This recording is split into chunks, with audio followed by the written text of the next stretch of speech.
Ready? All right. Yeah, fire it up.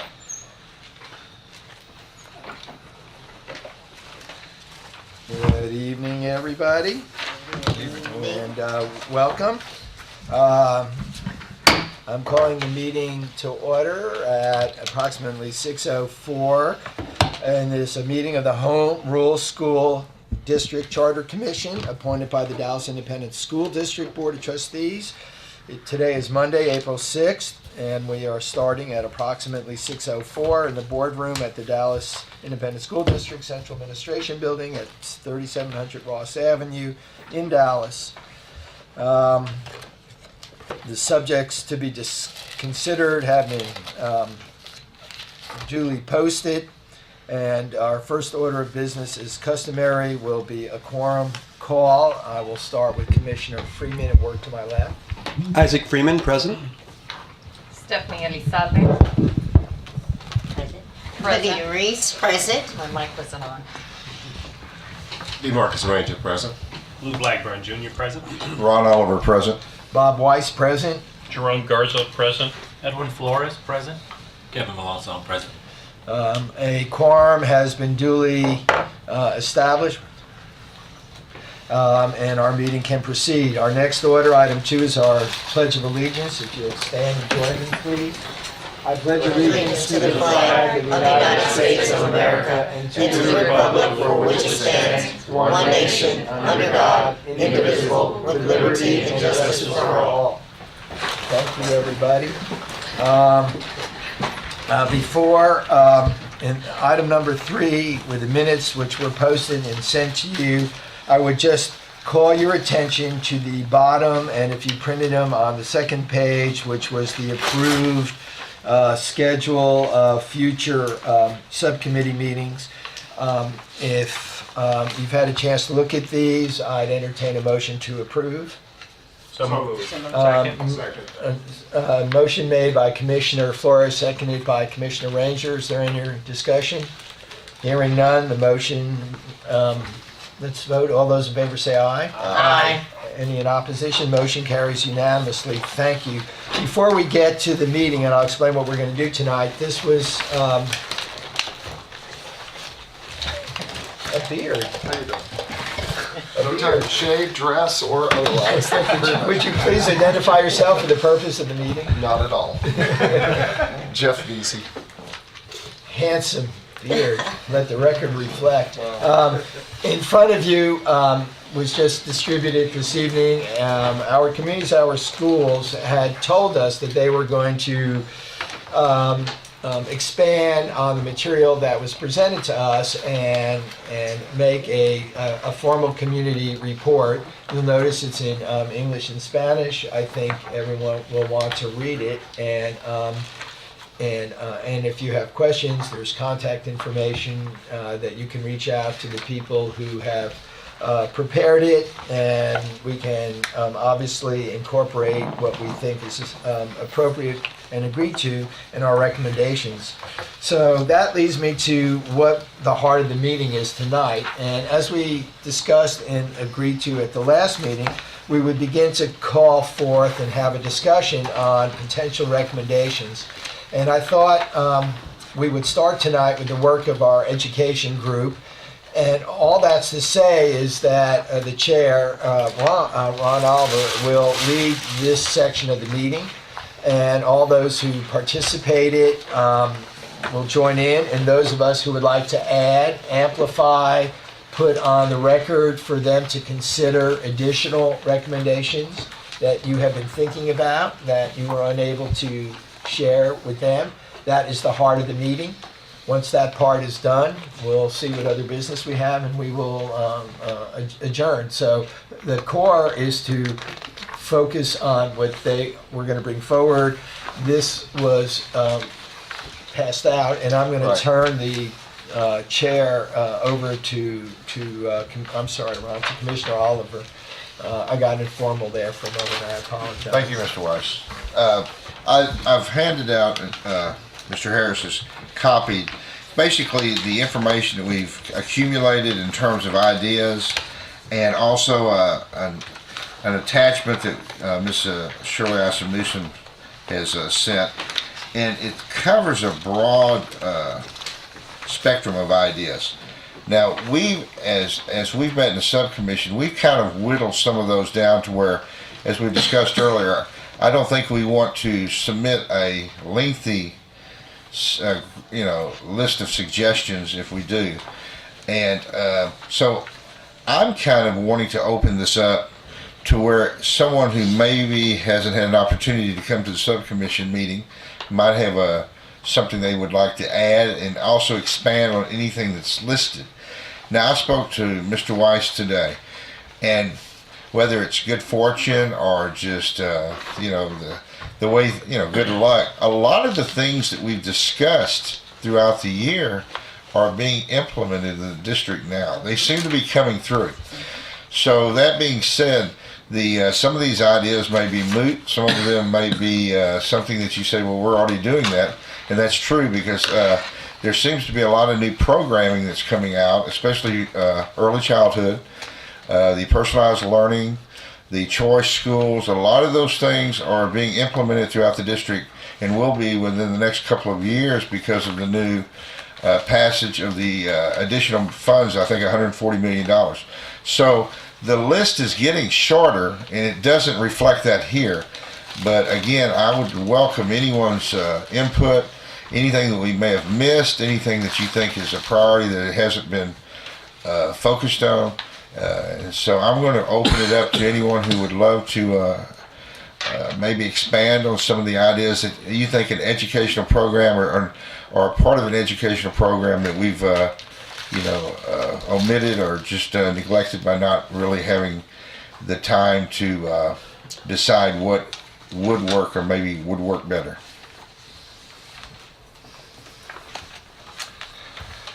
And I'll give you a few moments to read over that list. It's basically just a laundry list of things that have come from our subcommission meetings for the educational programs. Yes. Yeah, to the experts here, I am unsure of what the pre-K program of the district is, and it seems to be woven into the conversation here, both with teacher training. I noticed there was an editorial in the morning news that somehow the community colleges could participate in giving 4-year degrees. I was asked, what's the difference between what the district's doing? I've mentioned this to Commissioner Flores. What's universal versus what the district's doing? How many slots there are?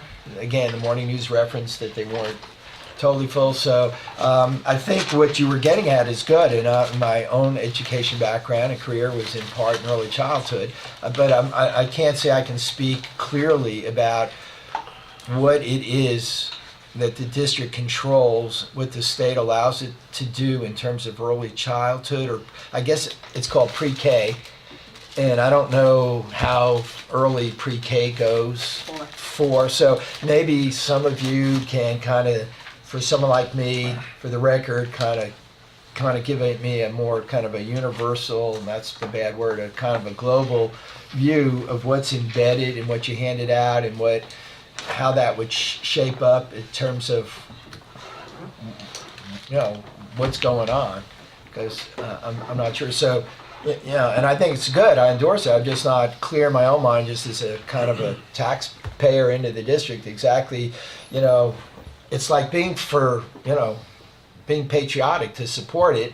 I'm just not sure what I'm supporting actually. Well, I know in the morning news today, it actually has an article that specifies what students are eligible. Right. And I think it's when you see that, it gives you a clear idea as to, I think, the intent of it and also why these categories are selected.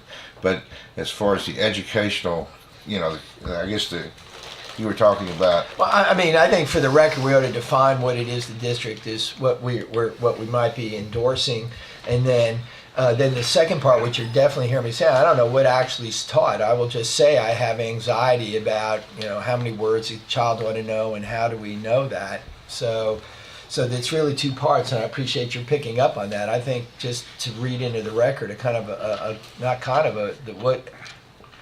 not that I take everything the morning news says is true. True. So from an organizational standpoint and given the funding, I'll speak to what experiences I have both in and outside of this particular district. Okay. And I really would like to ask, I think Bonita is the one who has the most Yeah. experience and research in the actual what goes on in that classroom. So I would definitely defer to the teacher in the room to discuss that component of words that we like to use, like what's developmentally appropriate. Because you don't take a fifth grade classroom and turn it, and then a fourth and a third and a second and a first and a kinder, and suddenly you just take that and turn it into a pre-K classroom. Now, for the record, funding can occur for 3-year-olds, as early as 3-year-olds in the state.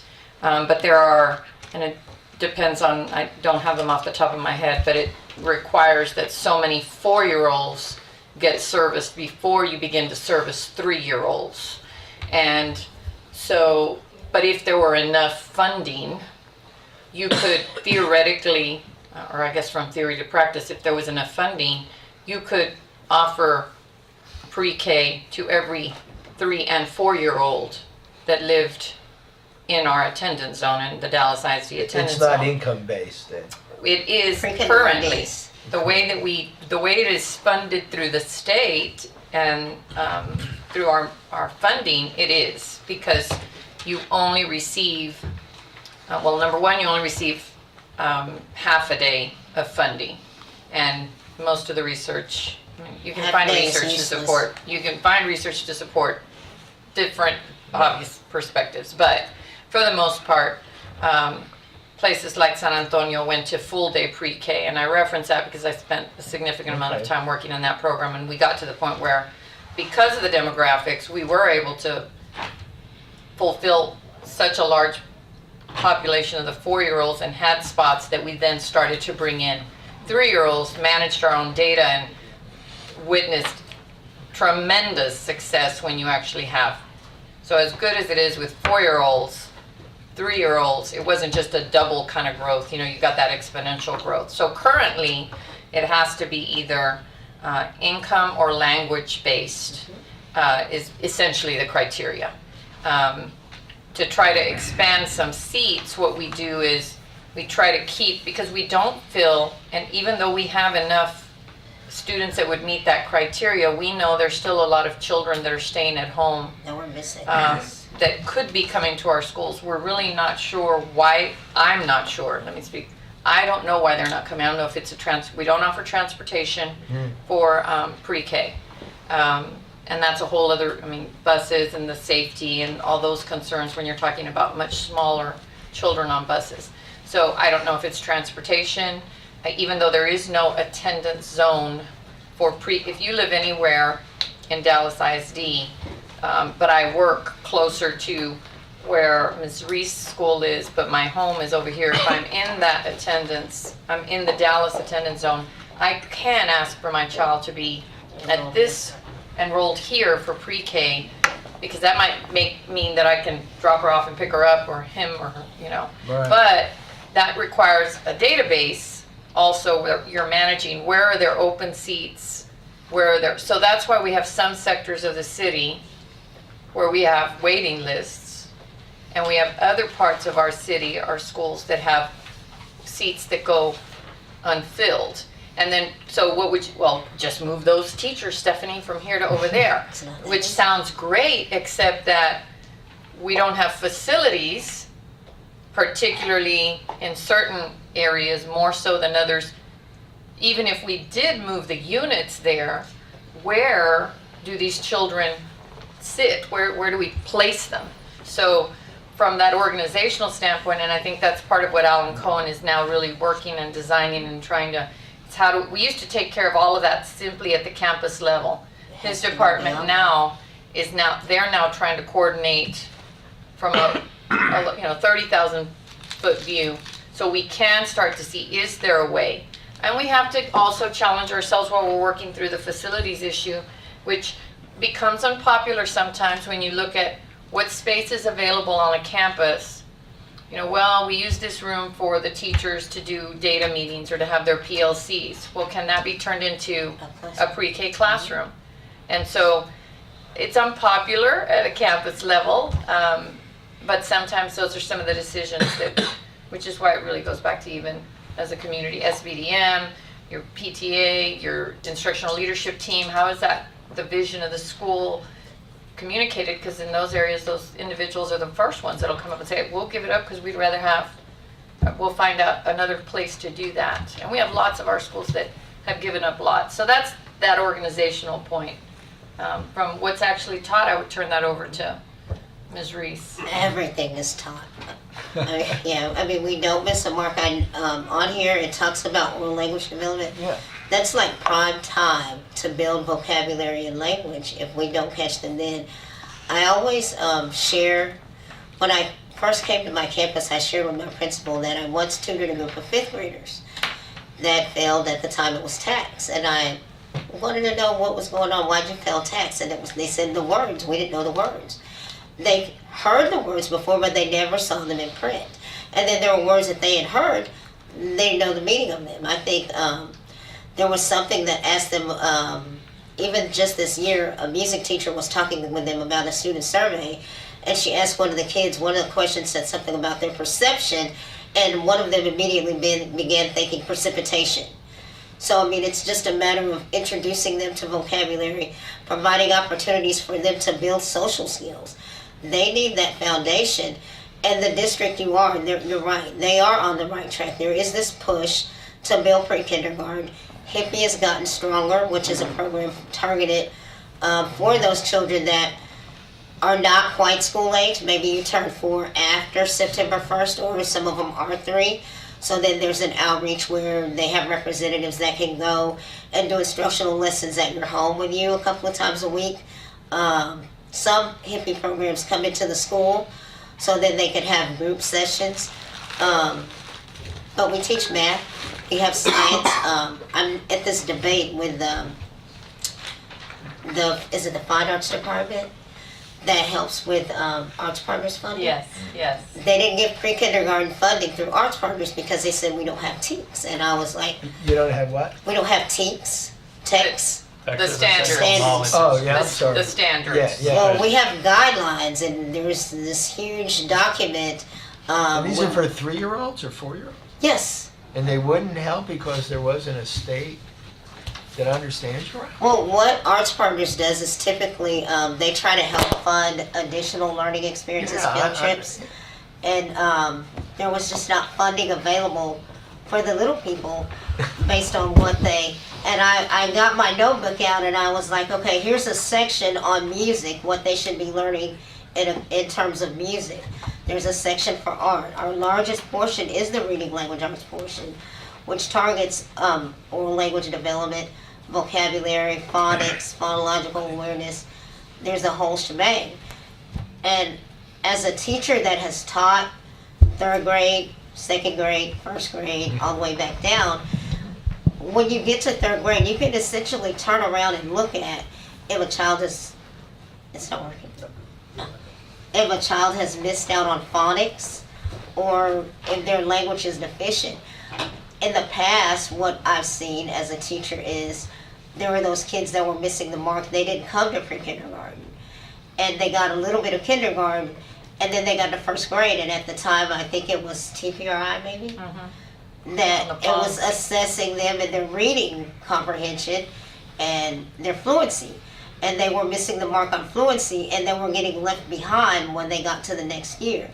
Well, if children come to pre-K, they get that early introduction, and there is so much research that supports the earlier the better in terms of introducing our kids. I will never forget, I taught a group of kids about metamorphosis. And I had a 5th grade class actually come down because I think it's just the world. It means nothing if I stand before you and I browbeat it to you. But if you can see it, breathe it, live it, touch it, then it makes more sense and it means it's more meaningful. And so every year, 5th grade comes to my metamorphosis lesson because we grow stuff. I love it. We grow butterflies, we've grown praying mantis, want to say that out loud because they multiply and we've grown ladybugs, and so just being able to have opportunities and space for children to be able to engage in more hands-on as opposed to sitting down, because that transference can come later. But if I can get exposure to the procedures, to the vocabulary, to that academic structural environment, that's what makes the most. Then when they go to kindergarten, it's not so tough. Okay. Time out.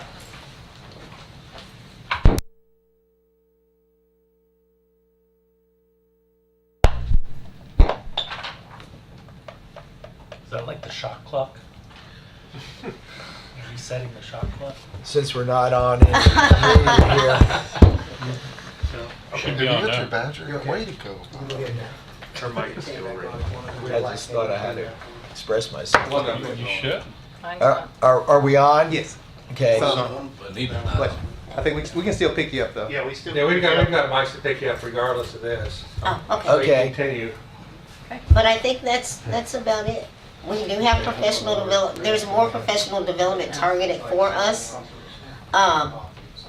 We used to get left out because there was no test for us. But I think the district, because of that push, we've got CPALs, we've got Hatch. So there are more initiatives to help foster more things that are age or developmentally appropriate for the children. Anyone else? Because I could keep Yes. asking. Yeah, Commissioner Ranger. Everything you said was relating to pre-K, right? In terms of the largest studies that you're aware of, what would be the largest study of pre-K that you are currently aware of that is a part of this assumption that pre-K is a magic bullet of some kind and that it will, in the long run, the investment in pre-K. Like, for instance, the legislature last week or week before last, there was a decision not to fully fund pre-K. And it would seem to me that if all of the research is there that supports that this is a magic bullet, that the legislature would not only be funding it, but it would consider it to be the number one, well, one of the most essential keys in a child's ability to establish a foundation that will last for a long time. So, but they don't seem to look at it that way because they always are reluctant, I'll put it that way. They never really do, because in this state, you don't even have to go to school until your first grade. Right. So then what happens to those children that are from those households where they're not exposed to language? Their language isn't there's not a high level of exposure to language. Right. Then they don't go to pre-kindergarten. They don't show up to school until they're 6 years old. They walk into a first grade classroom where they're being assessed and they don't even know their name. Right. What is the largest study that you have referenced regarding pre-K? As they began to push the No Child Left Behind Act, there was a study done. At that time, I think the study was done using the Margaret Cone Head Start Center in terms of an early childhood program, just because it was a little bit more reputable. The ISD hadn't went full day. They had combination classrooms, full and half day. But to my knowledge, my dissertation is going to be on the benefits of this program, because it is beneficial when you get those children that there's an assessment that we give that was developed by University of Texas. And one of the questions asked the children where their drinking water supply comes from. There hadn't tested a 4-year-old yet that could differentiate, that sometimes water comes from a lake. But were those children that are never exposed to that? I mean, I've actually taught in Las Colinas where children had that knowledge. Their vocabulary was in depth to where they knew the difference. You could reference something as a vanity and they knew what you were talking about, versus if I were to go in the school that I retired from and said, could you go to the vanity and bring me the model that's there, they wouldn't know what I was talking about. Several years ago, there was an outstanding pre-K program at Jimmy Tyler Bashir. And they still do have one. And it was really outstanding, and the parents were extremely pleased with the I didn't hear the name. Jimmy Tyler Bashir Okay, on thank Hampton you. Road. Yeah, thank you. But anyway, it was really outstanding. It had a long history, but it was also closed at one point and changed, but it was very successful and was a model of a kind.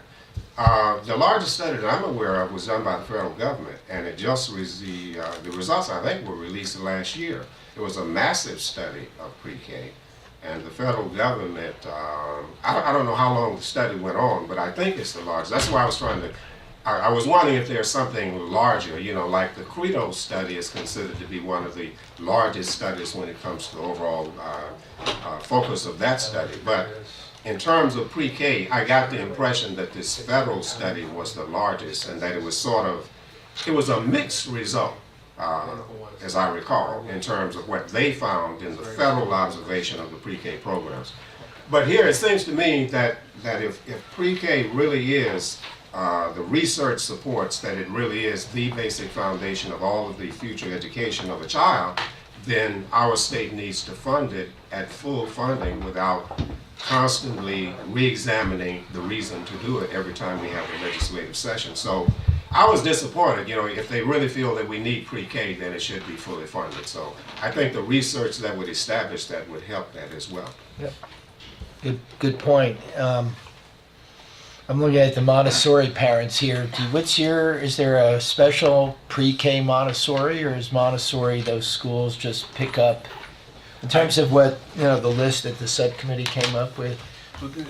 With the Montessori philosophy, they actually do start at 3 years old, and so Is that in the school you're in, or you're no, in, Kevin? I think it would be allowed because they do allow younger students, even 4-year-old students, without having the income requirement. That's because it's part of the magnet program. Okay. But you would have to have. I know we've discussed having a 3-year-old program at our school. Simply because they could get the full 3, 4, 5-year-old curriculum, and you just have to have the teachers who are, I wouldn't say willing, but prepared to handle that. They're so used to handling 4 and 5-year-olds, and they have a teacher's assistant. But then to throw 3-year-olds in there, it requires a different mindset. My son started this year at 4 years old at Dealey Montessori. I mean, I can't pick out any studies because frankly I work on the other end of the spectrum with high school students going to college, but in my life, my children's pre-K education, I think, you know, along with what I think my wife and I try to reinforce at home, but they set themselves up to be great students based on what they learned in their pre-K. What is the, when you mention half day versus full day, what is that in terms of hours? And more kids are in part-time here in terms of what recommendations we might want to make? Well, there could be an argument made, for instance, that because the way we fund it is. No, we meaning the DISD. We meaning the DISD right now. Put my DISD hat on for a minute. We receive half-day funding, and then we, DISD taxpayers, through Geo money, we fund the other portion. So the money Commissioner Ranger is talking about is that half-day money. That's that correct. Just the cut. Okay. I'm just So trying they didn't cut it. It's just we don't get it. We choose. Okay. So we choose to put money to fund it to be a full day. So what else could you do? You could arguably say, and some districts do, we're only going to take the half day that we're getting and we're going to serve double the number of students. So you have half the number of kids coming in the morning and half another number of kids coming in the afternoon. Again, in theory, you're thinking, wow, we can serve more. Is it better to serve more kids part of the time? Is it better to serve, and I mean, to the point about the research, I think I work out of what does the research say, and I also work out of the research that's really important to me is the one that's closest to me. And that's what do I see and operate, and what do I observe, and what's the data I collect. And I've seen both work. The teacher is the program. It's what's happening during the time that the students are there. But we do hear generally from the field the challenges with the morning and the afternoon, you think you're gonna get a lot more students, right? I mean, that just sounds, but then parents have issues with childcare. Because now, how do I do that? I mean, I'm only gonna have my child here, who's gonna take care of him here, I've gotta go to work. So again, on paper, well, why are we doing that? Well, we've tried it, I mean, we tried it in San Antonio, and it was a disaster, because childcare then becomes a real issue for our parents and communities. So, but just to be clear, this district has elected to put district money to match the half that we get to create a full day program For the same child. for the same child, as opposed to we'll still use that same money, because you still can Right. only fund I mean, we're still getting the same money from the legislatures, but we could continue to use our DISD money and we could serve a different population of students. Does that Yeah, make I'm sense on why some of those? getting it. Anyone else want to comment? So, Ron? Well, now, you mentioned something, Stephanie, you're right. It's hard to explain to people or have the data that proves what you can see so easily. Even though I see all the students in the school. And when I see pre-K, when I see kinder for students that never attended pre-K, the difference is striking. When you have a child that didn't go to pre-K and they show up in kinder, or even, as you were saying, Marcus, maybe they come in first grade and haven't been in a formal schooling setting. They've actually, the term is homeschooled.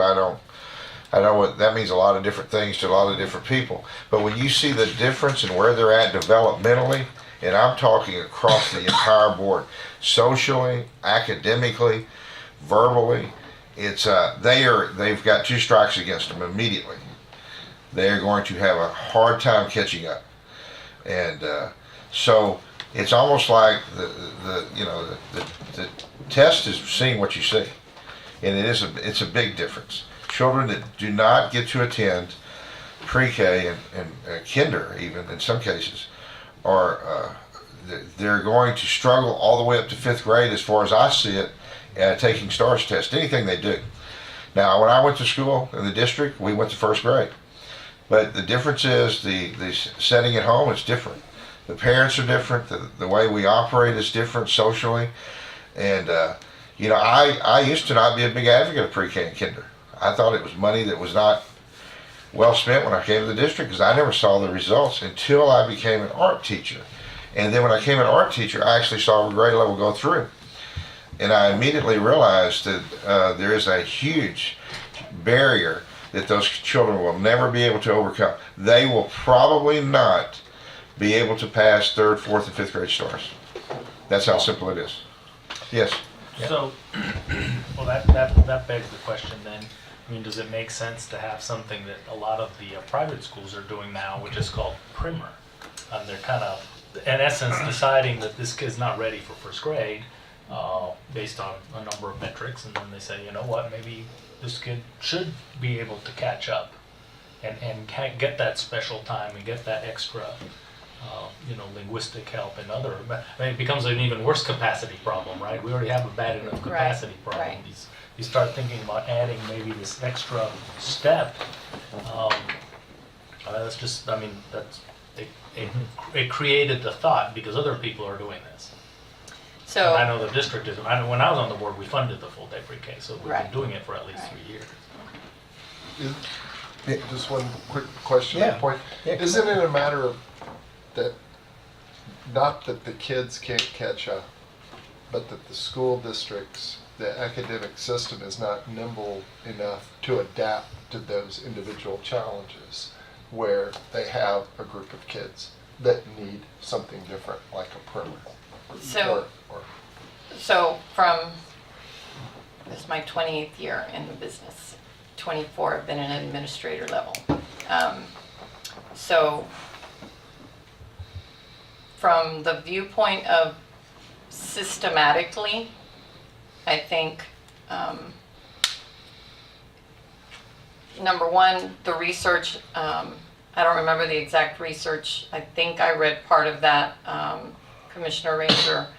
And I remember thinking when we were looking at those results, there's so many variables that affect our economically disadvantaged kids, which are of course primarily students of color, that it's so difficult to tell whether that actually did or didn't, was it enough? In other words, it's adding value, but how much value? And that was so difficult to tease out because the variables that are coming in from home and other characteristics were too difficult to discern in the study.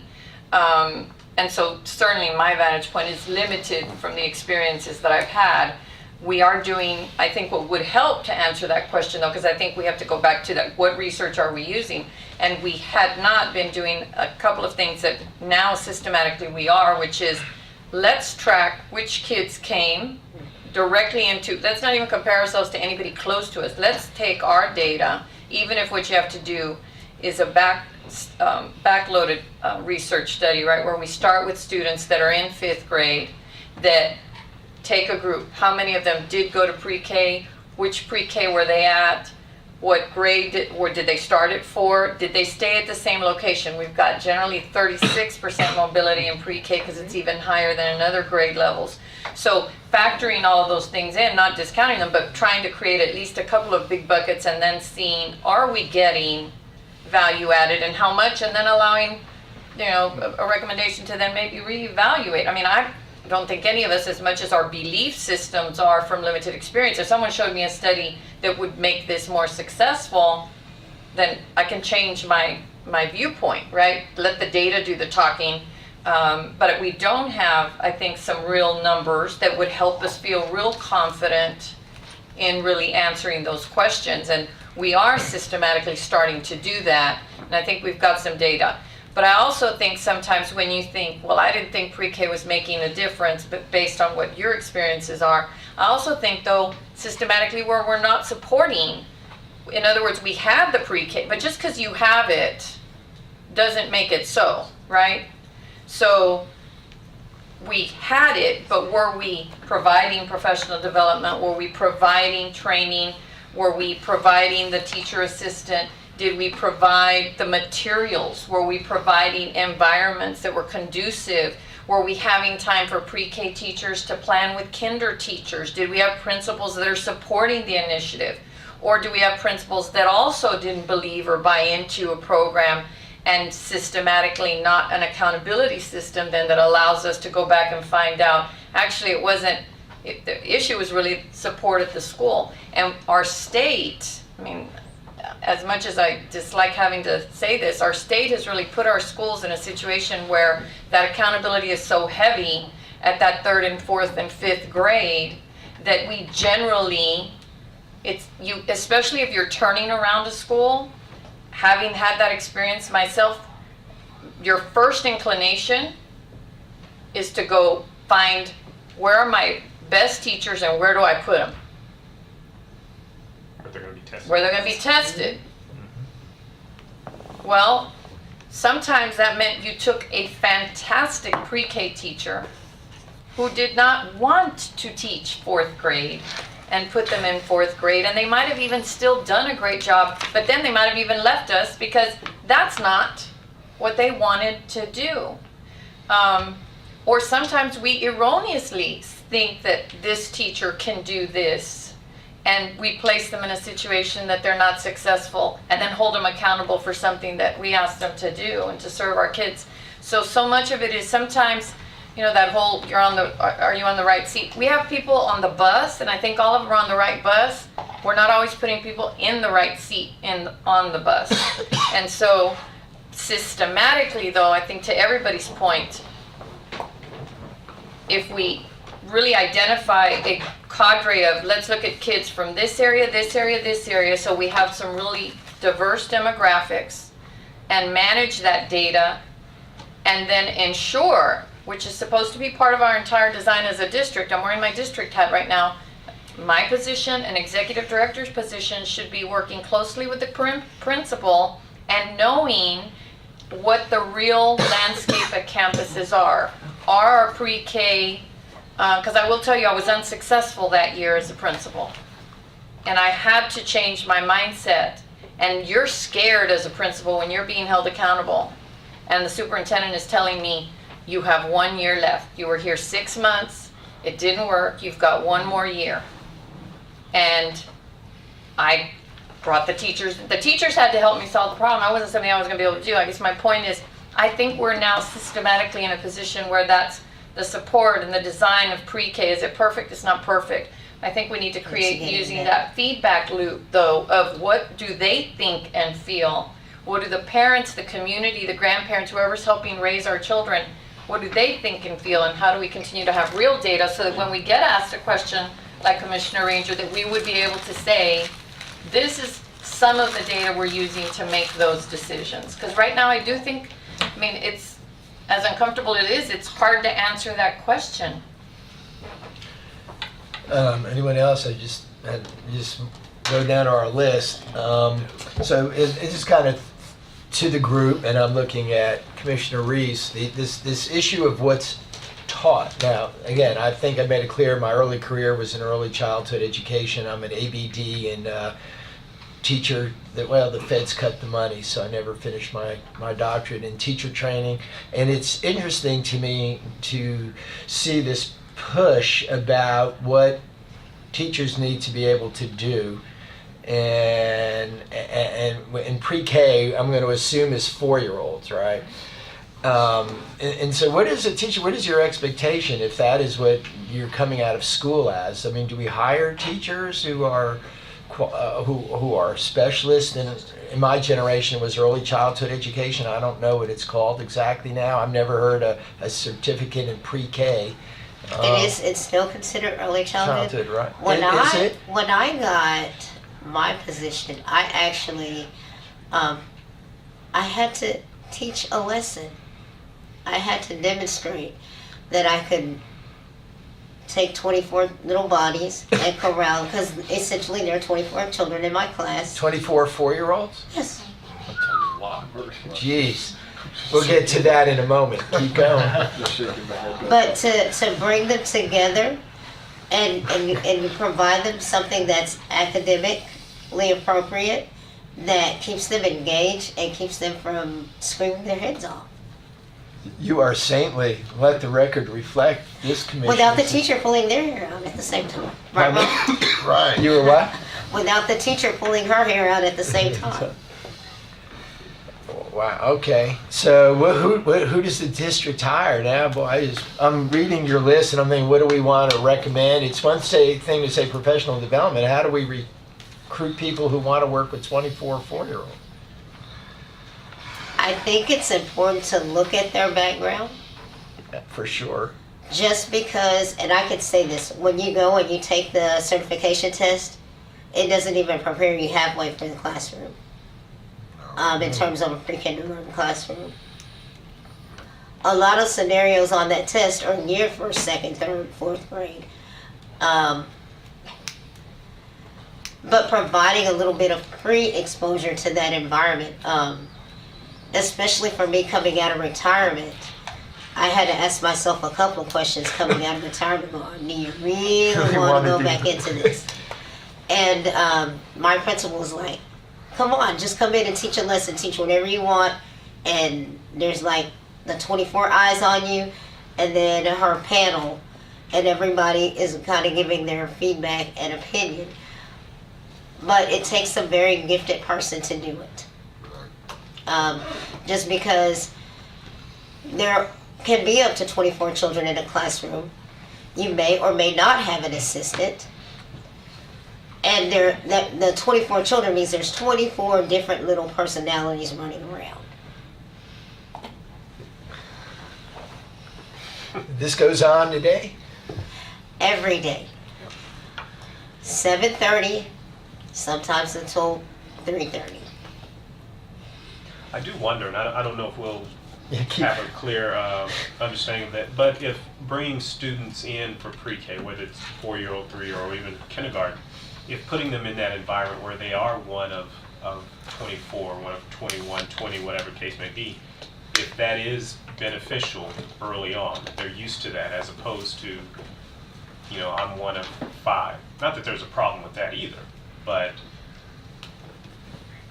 it's easier the more that you're exposed to that environment. And to go back to the Montessori reference, one of the things it does is to teach them not just the academics. In fact, very little of it is academics, but how do you, work within your mind? How do you gain patience? How do you do things appropriately and kind of see it through until the end? So beyond simply the ABCs and what can you memorize, there are the other aspects of how to control yourself and handle your behavior. And I think that's different when you're in a classroom environment versus not being in a classroom environment. One thing I did want to ask, if you know, because there's so much talk about pre-K and DISD with pre-K and so forth. However, there are other alternatives. You have pre-K within a public school, you have at home, but then in between you have Head Start, you have some of the church schools, whatever it may be. How would you say DISD pre-K compares to or contrasts to some of the other alternatives? It really depends on what the alternative is and the curriculum that's being used. I'm one of those teachers that I like to pick and choose and have a lot of options because a lot of things work. I think kids should be able to learn through play. I think they should have a variety of activities to engage them, not sit on. No 4-year-old will ever be able to sit all day. I don't care if you twist their arm and offer them, the chocolate factory. They'll never be able to sit all day. But just being able to keep them engaged and have the space to do so. That's the big one, the space to do so. I think I'm one of those teachers, I don't like a bunch of clutter. But I like to be able to, my kids like to come in and take their shoes off and go lie on the sofa. I got a literacy center. But they like to get on the sofa or they like to throw pillows on the floor and get a tablet and lie down and do some things on tablet. I think it's the space so that they can know that if I want to play with Johnny, then I can. But if I want to be by myself, then I can. And then as a teacher, I'm watching all of these things. And so I can scaffold and I can help them learn the social aspect of being in a school setting. It was alarming at first when I heard they're going up to 24 kids in a classroom. I thought, oh my gosh, they're going crazy. But a good teacher can make it work. Everybody gets attention, and I think for me, I've met the mark when my kids all start calling me mom, which is what kind of happens now. Everybody calls me mom, and I, of course, just answer to it, and I go on. But space, I use the district curriculum, but I use bits and pieces of other things too because it works. When I taught at a private school before in Las Colinas. They had an awesome curriculum in terms of the reading language arts portion. The rest of it was no good, but the reading language arts portion was fantastic. But what I'm using now, it's well-rounded, but for some kids it's not enough. The thing about getting those 24 kids in the classroom is there's Johnny, whose parents, they are, middle class and they work, but he gets that exposure and he actually does go to a learning center after school, when mom can have him there. But then you have little Susie, who when she gets out of school, she goes to her mom's friend's house, and she's just now learning mid-year that her name is not Susie. Her name is Suzanne. Or I had a student, mom dropped kid off, first day of school, kids in the building for breakfast, it's time to get to class. Sweetie, what's your name? She didn't know her name. So we're like, do you have a brother or sister? Yes, I have a brother. What's your brother's name? His name is Batman. So then we're all running around the school trying to figure out, who this child is because you're here unattended. It just takes a talented person to get with them on their level and help bring them up. My children know, I expect for them to carry themselves just like they are the kindergarten and first grades. Sometimes we'll go down and we'll show them we can do it too, because age is just a number. I have the intellect and the ability to perform and step up to the plate if I have to. I would only observe to you that when I was young and in a very cold climate, the idea of getting snowsuits, gloves, mittens on 24 kids and it's 10 below and the parents wanted them out, and you try to account for all the mittens, boots, and time you got them up and out and in and out twice a day, that was half the day right there. That's why half day doesn't work. I remember the half day program.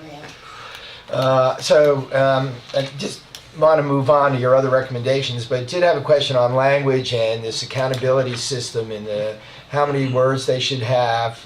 One of the alarms for me was reading in the paper that there was somehow this test that they had to pass to be a readiness test. I don't know if that was urban mythology. We have a test that let's back up. The district has had several tests. Some of them were not so good, and as the years went This by, is the pre-K, for pre-K, 4-year-olds. Yes. Just for the record, for 4-year-olds. they've gotten progressively better. Recently, we have a test that just kind of rolled out, not quite mid-year, but just right at mid-year, just about. It paints a brighter picture because while there are it's a computerized test. Let me start there. We sit down with children one-on-one. There's phonics, there's alphabet knowledge, there's a math component, there's science, there's social studies, but then there's this array of checklists that my kids go off to independent play or center time or independent learning time or whatever, where I can do anecdotal notes and check their ability to do a variety of things. Can Johnny sit up? Can I sit next to Stephanie and not punch her? I mean, because that's a skill in itself. When everything's always mine, and now I'm here and I have to share. Progressively, it's getting better. I think since the district has moved to have an early childhood partnership, I anticipate that it'll get even better because now the push is not to just stay to ourselves, but to branch out and partner with other entities, be it daycare centers or Head Start or whatever. I think that that partnership will work better as more children are coming in and ensuring that they're ready. How does that work? Partnership? What does the district do? I think the early childhood department basically has outreach to anybody that's willing to work with them. We typically would have Head Start come to our building and it's a field trip for them, but they come and they spend a day rotating through, doing some activities. The teachers kind of have an opportunity to share ideas. Whenever there's professional development for pre-kindergarten teachers, their staff are also invited to come so that we're kind of all on getting the same page type training. We're all able to say, well, you know what, in my classroom, this is what I do and it seems to be really working. Why don't you try this? So we have that opportunity to swap out ideas and to share experiences because essentially those children are rolling over from those Head Start programs and other programs into the ISD, and we want to ensure that everybody is coming in and that they are ready. And by no means does any teacher or parent want their kids to be struggling. You're taking a breath. What is it? It's the word ready, and I don't want to beat this to death. I don't know what ready. So time you get to kindergarten, there's some understanding of what ready means. I've heard 3 million words. A kid ought to have 3 million words if he's middle class or she's middle class. And I mean, I don't. All I want to know is for our purposes here, are we saying that the object of the pre-kindergarten program is to have kids ready for kindergarten? Yes. Is that what we would be proposing? And out of that, is a full day is better than half day. We need an adequate a pool of teachers who specialize in early childhood education. That is kindergarten and under. Yes. All right. And I'm looking at this language. We haven't even gotten into the English, Spanish. The dual language program. Yeah. Or I mean, just is- bilingual, yeah. So that's bilingual. Is that automatic? Not quite. Okay. Jerome, I'm sorry. So I just want to kind of frame up where you think we ought to go with this. Mr. Chairman, Yeah, I'm sorry. Mr. Chairman, we spent an hour on one of 20. Yeah. can you help us? Yeah, I mean, but I think because many of these items, I already saw Ms. Reese already saying, oral language development. Yeah. Well, that's really part of A. right. And I can see several others that are part of A. It's really not a separate one. So I'd really like for you as the chairman to kind of say, these are the 3 bullets I want y'all to talk about or move forward. Well, And as chairman, I would really look for that kind of direction. I do think the first bullet is early childhood. Okay. I think the second bullet is money. Is money? Is money, because I think everything is going to be predicated on the amount of money that's available. Okay. And if I were to, I think much of what I said earlier is that a lot of these programs, even from this list that we started a few months ago, seem to be starting, even if it's infancy stages or not, they're being implemented in the district. I think the passage of the money that I think it was last week or the week before, the $140 million, kind of touched on some of these issues that we talked about in here. I guess my biggest concern, from my standpoint, if you want my personal opinion, is that I hope that every school has an opportunity to have to set its own course.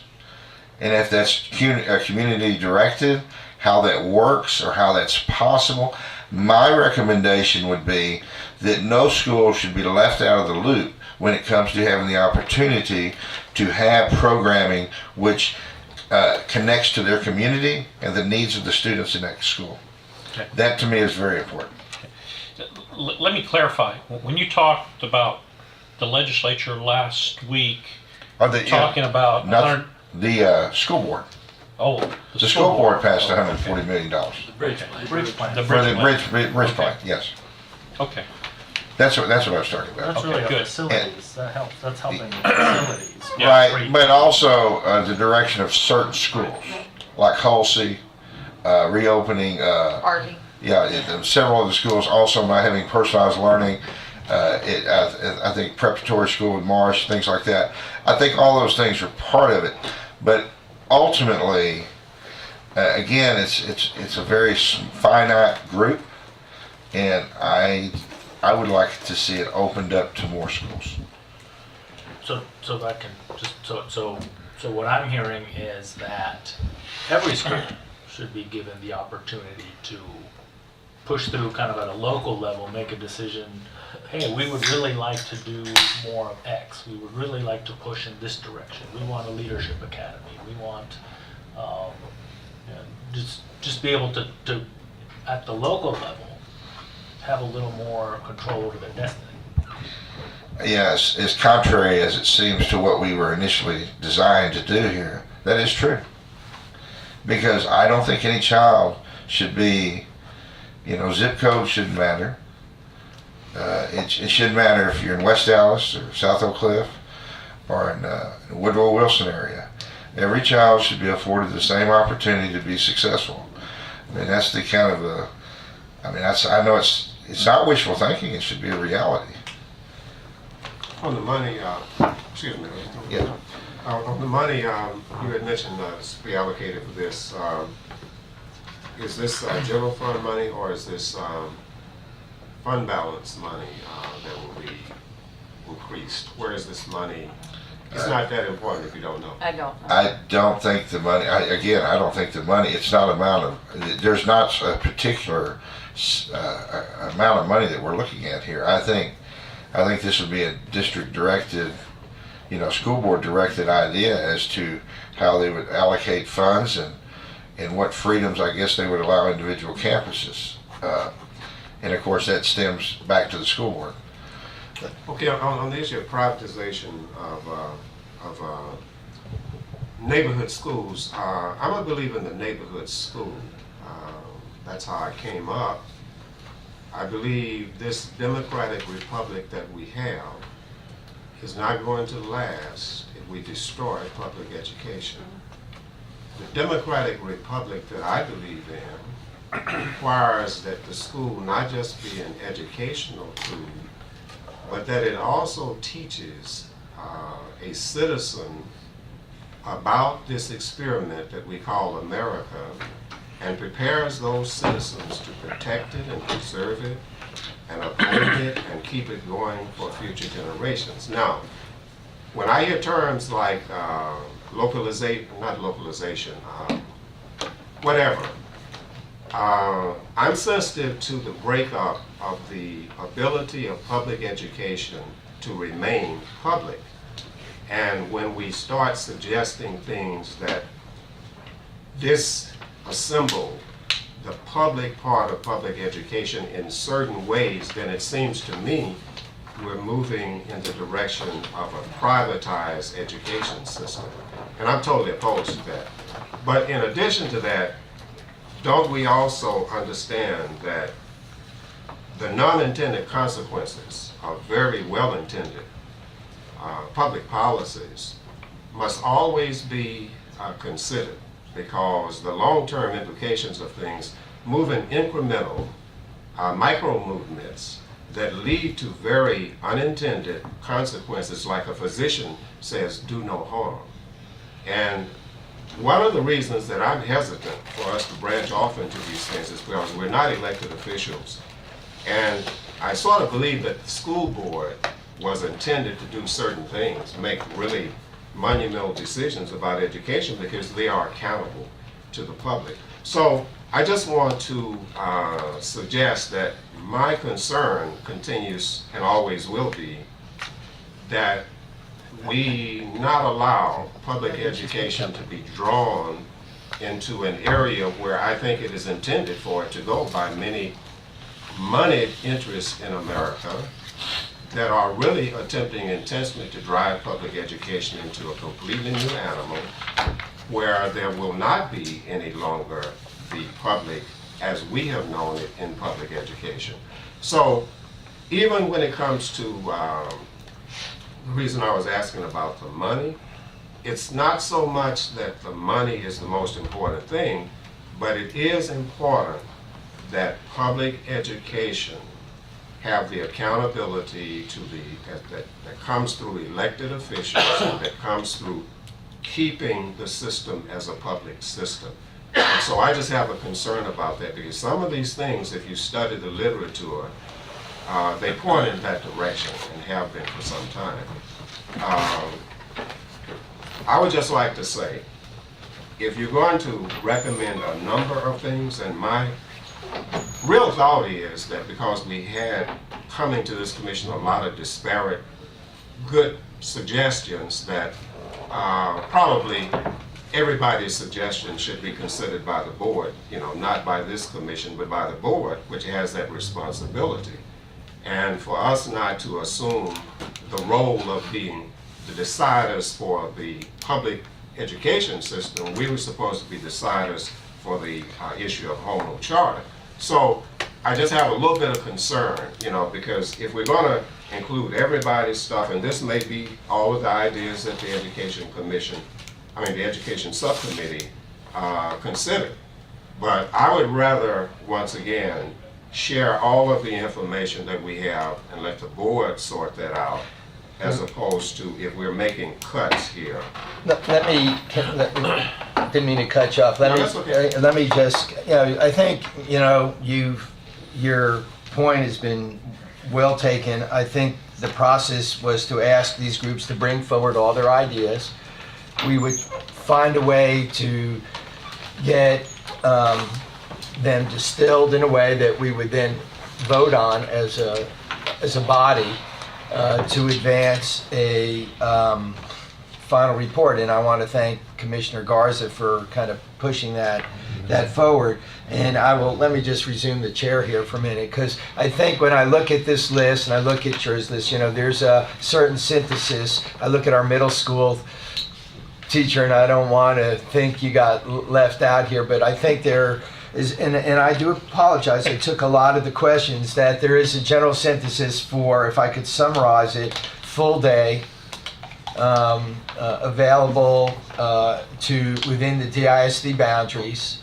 We would like it fully funded, whatever that means, matching state and local funds. They should have fully prepared and trained faculty, teachers, staff, with adequate facilities. That's a big recommendation. I'm just trying to kind of distill what I think is embedded in here. There's a lot of specific program things that might be more at a micro level. Does that capture what you all were trying to get at in this? It's a kind of a big synthesis.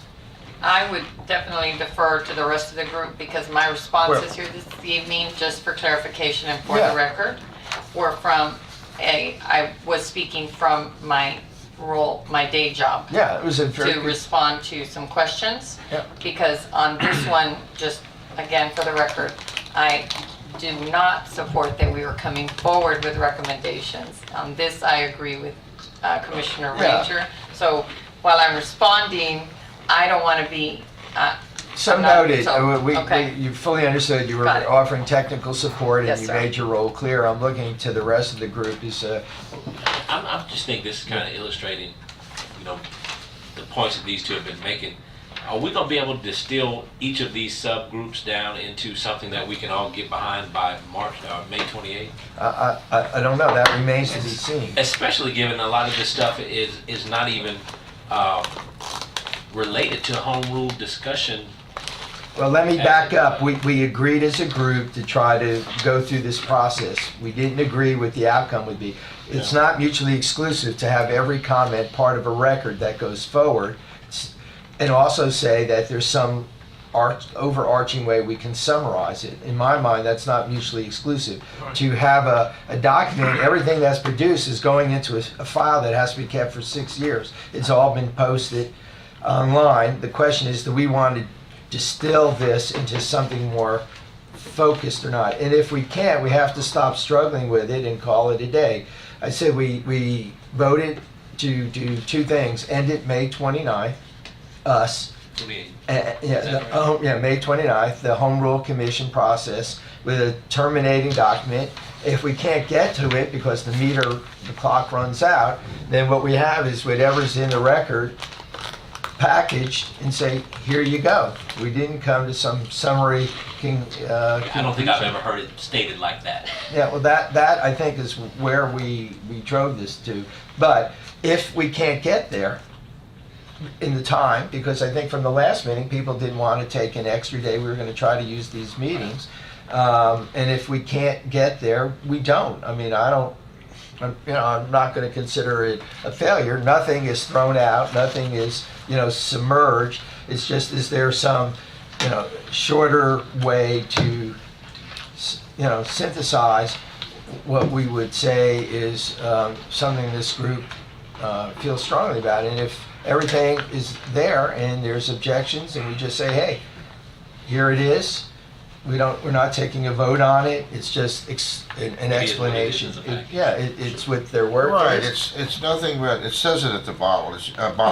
It's just a piece for dialogue. And if we went all the community meetings we went to, people suggested things. They asked for things. We tried to encompass all that in this to the best of our ability. So it's not singling anything out as being more important than anything else. It's just it's a reflection of what the parents, the community, some students that came to our meetings, they mentioned. So, I mean, there's nothing in here that's a holy grail, and there's nothing here that if the commission believes it as a whole, we don't need to submit anything for educational programming, that we have to do that. It's just a way to. Let them. It's just a way for for what we agreed on. If we thought we had recommendations that we want to present to the board, we can. If we, as a commission, we don't want to send any recommendations for the educational programming of the district, we don't have to. Let me get Commissioner Flores. I would like to comment. Yeah, I'm going to get back to you, Commissioner Flores. So Jerome asked, what were like the top 3 priorities, and again, assuming that there are a lot of good ideas here, but it sounded to me like early childhood pre-K/pre-K, full day, but high quality, the money to support it, and then I heard, the school choice, personalized learning, Vanguard, they're going to the middle school, high school level. So that sounds to me like those were kind of the sweet spots I heard. We didn't even get into the bilingual education. No, so that was it. I had Commissioner Ranger, but did you want to? No. yield? Okay, Commissioner Ranger. I agree. Unfortunately, for me, I start out from a different point. I came here to be a home rule commissioner. I did not come here to be a Dallas ISD trustee. I am not elected, and the process that I came here under is a state process. It was not a trustee process. It was a citizen initiative. So I just take that very narrowly. My role here was to be a commissioner of a home rule charter and to make that decision. Now, because I'm not an elected official, so I don't want to be involved in politics. We have done, I think, a pretty good job of making a decision, and we came to that decision. But now we're dealing with so many issues that are of importance to education. Frankly, I defer to educators. I was trained in law. I believe that an educational system that does not respect educators is crazy. And frankly, that seems to be where we're headed. I see lawyers and money changers trying to run education, not teachers and educators. So when you present me a list of stuff like this, I believe I have enough sense to try to, if you force me to say, Marcus, you got to select 3 things, yeah, I'll do it arbitrarily, but I really feel that that ought to be in the province of educators and teachers, not me, because it takes a certain amount of experience and competence and knowledge of what's going on at Dallas ISD to do that. And I elected a trustee to also do that at the end of the line. So all I'm saying is, for me, it almost feels like we would be establishing our priorities as opposed to, I thought the process was a community process, and I would like everybody's ideas to be evaluated by the district and let them sort that out. So it's just a difference in the way I see our role. I say pass it on and let them sort it out. And I appreciate that. One other point. I'm sorry. One other point. I did want to say this. Yes, we did make a decision, but a decision can be revisited. And wait, I'm sorry. What I'm saying is, making a decision under the circumstances that we made it, I think was an honorable thing to do. But also it's honorable to revisit a decision where we find it necessary to do it. And I think it's just a matter of how you feel about our role here. And does it need to be reevaluated? But if a majority of the commission wishes to do exactly what you're suggesting, that is what it's about. We will do it. Yeah. So don't disagree with it. I want to be, for the record, really clear. Everything that was submitted has been posted to the best of my knowledge, and that's part of the record. The state law requires the district keep it for us for 6 years, and we can point in a farewell paragraph, go online and read everybody's ideas. Here was a good faith effort. There were lots of materials distributed.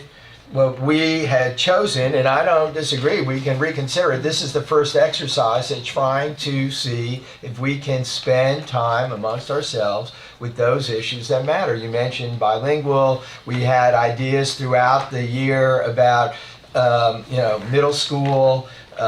We could tackle this in any way that we like, as well as if it's too frustrating or we don't have the ability to kind of distill down in a way that's in a macro sense, then I'm more than willing as chair to say let's reconsider what we're doing. We have another meeting in April. It's April 20th.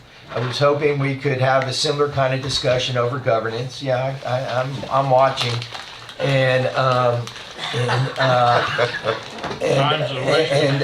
it's the tip-off's at 8:18, and it takes me 20 minutes to get home. So my point to my colleagues here is that we can reconsider if this is just too frustrating.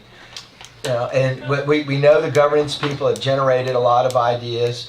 Didn't mean to beat the early childhood thing into the ground. It's complicated. It's a lot of energy being spent on it, and a lot of investment emotionally, financially in the district to get it done. And we have an expert here, so for me, it was a fruitful conversation with Absolutely. our two experts. With all due respect, we kind of made our middle school colleague, left out a bit.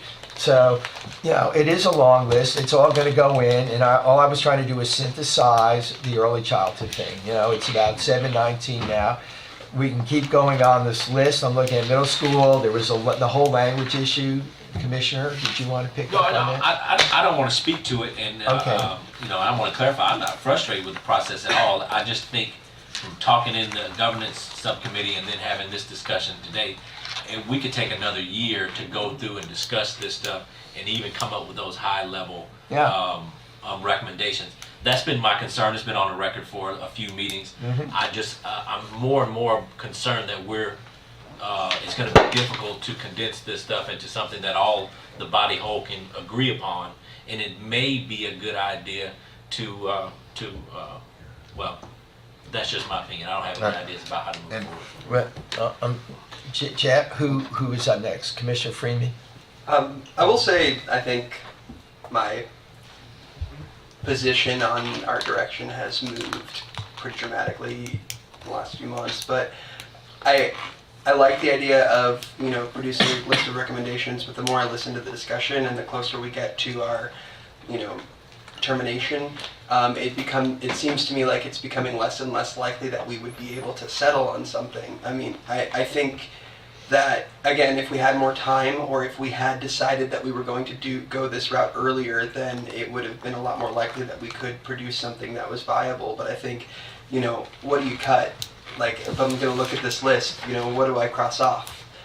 Because to me, if I'm one of my biggest frustrations with the discussion around education reform and school reform and the best ways that we can improve our schools is that people always try to hone in on one or two things. They always try to say, well, if we do this, it'll fix the rest. And I think that the problem is that it is a systemic issue. It is a network. It is not a line, and it's a web. And so it has to be a whole bunch of things happening at the same time. It has to be a whole bunch of gears moving. And I realize I just used 6 metaphors in the same, That's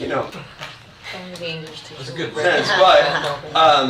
But what I'm saying though is, like, it seems to me that if we attempt to try, the more I think about it, the more I think that if we attempt to try to reduce it down to just 1 or 2 silver bullets, then it justifies taking away from the other things. And I'm not saying that that's what we're trying to do. I'm saying that from the end of where do we put the money, or where do we put the effort, where do we put the time, it just almost seems like, one, while things like this are important, I don't think there's anything here that's new. I don't think there's anything on this list or anything that we've been discussing that this would be the first time it's been discussed, or the first time that people are emphasizing it, the first time.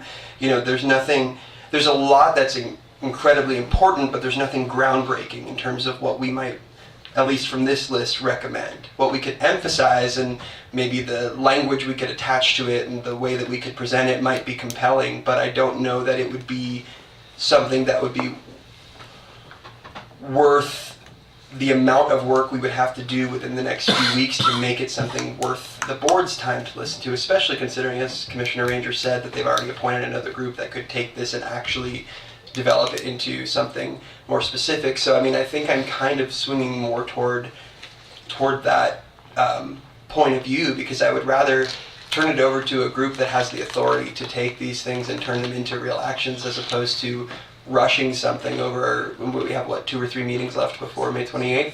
I just feel like at this point it would be rushed. It would seem rushed. It would seem like we were making recommendations for the purpose of making recommendations, and I don't think that that's. I think that undercuts the goal of the recommendations themselves. So I'm sort of leaning away from that and more toward passing the torch. Okay, Commissioner Peace. Because I agree with the spirit that I've heard from every one of my commissioners that I've been listening to really hard, and because I believe that we have said everything that needs to be said, and that it is in the record, that the record should not be boiled down into a few recommendations. I'm going to make a motion to adjourn. Second. I would just ask you to hold that so we can just talk calendar. I want to remind everyone of the next meeting is the 20th. 20. And propose that we have a short look at the governance stuff, and I will make sure the agenda has time to reconsider. Mr. Chairman, with everyone. I think I made a motion and I think it was seconded. I would like to accommodate that, but I believe we have been struggling for a couple of months since our vote was taken. We decided not to write a charter. I wish that there had been more energy to come up with 10 key written points back at that time, but I believe the shot clock is out. You know, even in the NBA, when the clock gets down to .2 whatever seconds, they won't let them take a shot. They won't let them inbound the ball anyway because there's not enough time to physically get a shot off. We physically can't get a shot off and do this justice. I truly believe I have heard I've heard Mr. Ranger make his points many times. I am hearing many of the same points. I believe we have come to a point that we can honorably take a vote tonight and decide whether or not we want to go on with this process, because I don't think we're going anywhere. We're getting slower and slower. I think that's what we should do. Okay, so here's what I would propose, because the 20th could be our final meeting. I would like who is not here have the opportunity to opine, and that will be the agenda item. And we will, make that reconsideration and just see where we are and put it to a vote. I'm not opposed to that, and we'll vote now on your motion to adjourn. All those in favor say aye. Aye. All those opposed, meeting's adjourned at 7:26. Yes, ma'am. Said you had to